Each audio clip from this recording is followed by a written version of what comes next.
Hey everyone, my name is Sarah and welcome back to Everyday Consent. When I'm talking about consent, one question I get asked a lot is, so do I really have to ask permission for everything? And what exactly do you mean by everything? Just new activities or just big things? Full-on sex, right? What counts as a new activity or a big thing? What about kissing? Oral sex? Handjobs? Fingering? Does groping count? Dry humping? Kissing the neck? What if I don't want my partner to keep asking all of these questions? Here's what I think. These questions are totally legitimate, but I also think it's coming at things from kind of a weird angle to think about consent in terms of what questions do I have to ask or what do I have to do or say. This is useful, especially when considering things from a legal perspective, and so it is understandable and it's not irrelevant.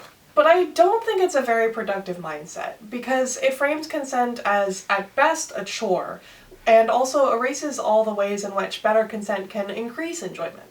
So I'd like to slightly reframe the conversation. As a first example of a good perspective shift, I'd like to borrow an analogy from the blog Rockstar Dinosaur Pirate Princess, link in the description. Essentially, imagine that instead of talking about sex, you're talking about a cup of tea. You ask a friend, would you like some tea? If they say yes, then you make them some tea. If they say no, then you don't make them any tea. Pretty simple. You listen to what they say and you respect their wishes. Following the tea analogy another step, imagine your friend said yes to tea, then fell asleep. You went to all of the effort to make this tea, but that does not mean that you go ahead and pour the tea down their throat. That would be ridiculous. Or, imagine your friend said yes to tea and you're about to pour some milk in their cup, but then you say, oh, do you want milk? Your friend says, no thank you, I'm lactose intolerant. So you don't put milk in their tea, and everyone involved is happier than they would have been if you had given them milk without asking. Somehow this all seems pretty simple when you're talking about tea, but it feels more complicated when you're talking about sex. Here's another example. A friend passed along this video by Feminism for Bros, which demonstrates a couple asking for permission at a lot of different points while they're in bed together. What I like about this video is that it presents a lot of opportunities for different points at which it might make sense to ask for permission. Instead of asking what questions we have to ask, I think it's more productive and more enjoyable to ask what questions we can ask or might want to ask. What I think that video and things like it are useful for is giving us ideas for things that might be good to ask about that we might not have thought of before, things that we might otherwise take for granted. These questions can be a starting point for exploring your preferences or your partner's preferences in unexpected ways. Putting this all together is the idea that you don't know for sure if somebody's going to like something. Maybe they're not ready to take their shirt off, or maybe they just don't like tea. But you can always just ask first. So I think it's a good general rule to keep in mind that the comparatively minor inconvenience of asking permission is lower than the potential cost of doing something that the other person doesn't want you to do.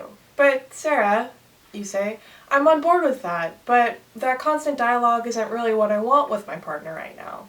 Aren't there some other ways of checking in and making sure that we're on the same page? There sure are, and I'll share some with you now. But first, a note of caution in the words of Contextualizing Consent, an issue of magazine Partners in Social Change. There are other ways to express and affirm consent, but they're way trickier.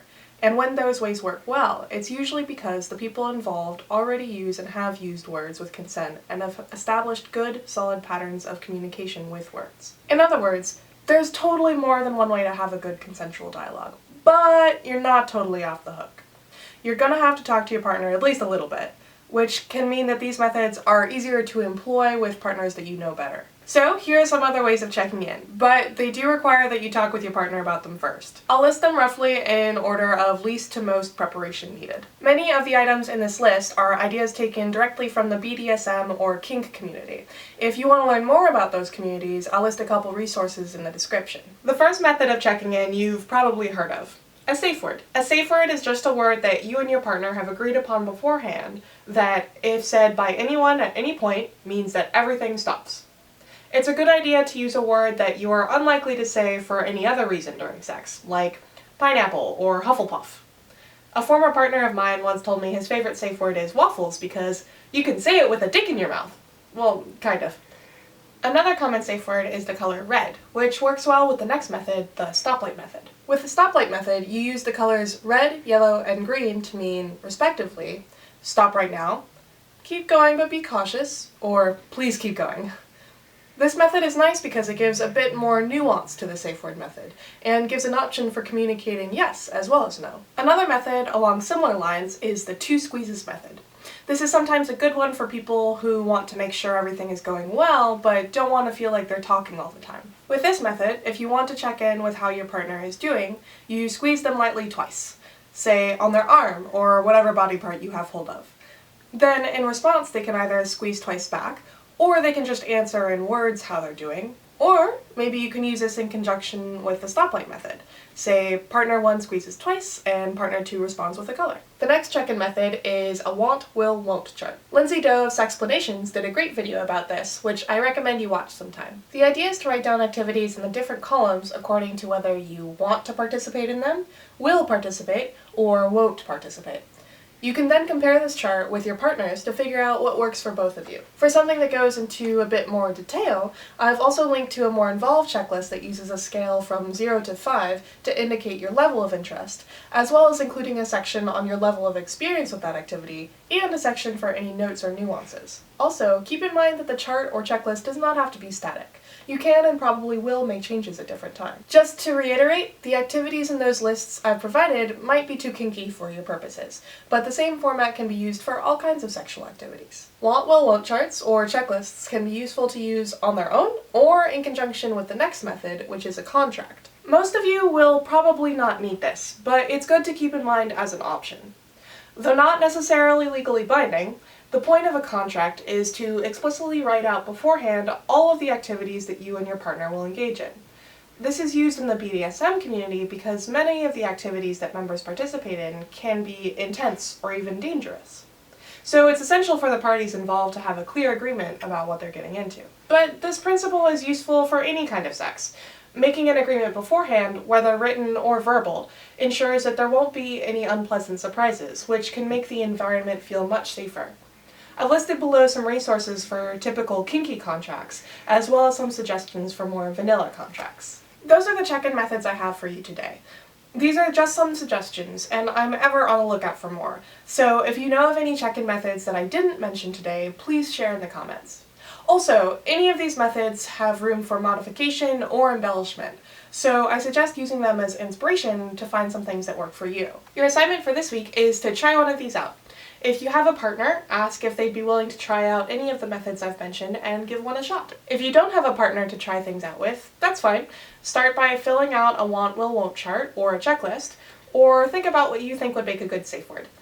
And again, remember, you can change the contents of these at any time. Also, please discuss anything I talked about today or that you think I should have talked about in the comments below. You guys have been great so far, so thank you so much and please keep it up. You all are amazing. Happy consenting, folks. See you next week. Ugh. You're right, I'm never gonna be blooperless, am I? I had some wave on my tongue. It'd be hilarious. Then I can do tongue push-ups. Safe word. Safe word. That's a pretty clear indication that you want things to stop. Or not, actually. No, that's definitely Maybe not. That's definitely a jizz sound too. Yeah, see, that's why words are important, okay? Lesson learned.